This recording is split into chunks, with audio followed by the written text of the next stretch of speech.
Hi friends, welcome to UM Telugu vlogs. ఈరోజైతే పూరీల experiment అయితే చేసేద్దామని ఫిక్స్ అయిపోయాము. రూమ్లో అయితే మైదా పిండి అయితే ఉంది. సరే ఈరోజు పూరీలు అయితే ట్రై చేద్దాం ఎట్లా వస్తాయో అని చెప్పేసి పిండి అయితే మిక్స్ చేయడం స్టార్ట్ చేసేసాము. కొంచెం ఆయిల్, వాటరు, సాల్ట్ అయితే వేసుకొని పిండిని ఎక్కువ టైము దాన్ని ఏమంటారు మిక్స్ చేయాలి. మంచిగా చేత్తో ఒత్తుతూ మిక్స్ చేసుకోవాలి. అప్పుడు పూరీలు అనేవి బాగా వస్తాయి. ఒక 10 మినిట్స్ పక్కన పెట్టేసుకోవాలి.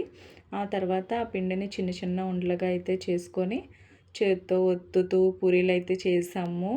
ఎందుకంటే దాన్ని ఏమంటారు, పూరీలు చేస్తారు కదా కర్ర, చపాతీ కర్ర, అదైతే మా దగ్గర లేదు. అందుకని చెప్పేసి చాలా కష్టపడ్డామండి బాబు. చిన్న కష్టం ఏం కాదు. గ్లాస్ తీసుకొని గ్లాస్తో చేసి చేత్తో ఒత్తుతూ మొత్తానికైతే పూరీలన్నీ కంప్లీట్ చేసామండి. డిఫరెంట్ షేప్స్లో అయితే వచ్చాయి. కానీ ఏం చేస్తాం, ఇంకా లేనప్పుడు ఇంకా అడ్జస్ట్ అవ్వాలి. ఏదోలా చేసేద్దామని చెప్పేసి అయితే చేసేసాము. మొత్తం అన్నీ అయితే ఏదోలా కంప్లీట్ చేసేసాము గ్లాస్ని యూస్ చేసి. ఫైనల్గా అయితే మంచిగా అయితే వచ్చాయి.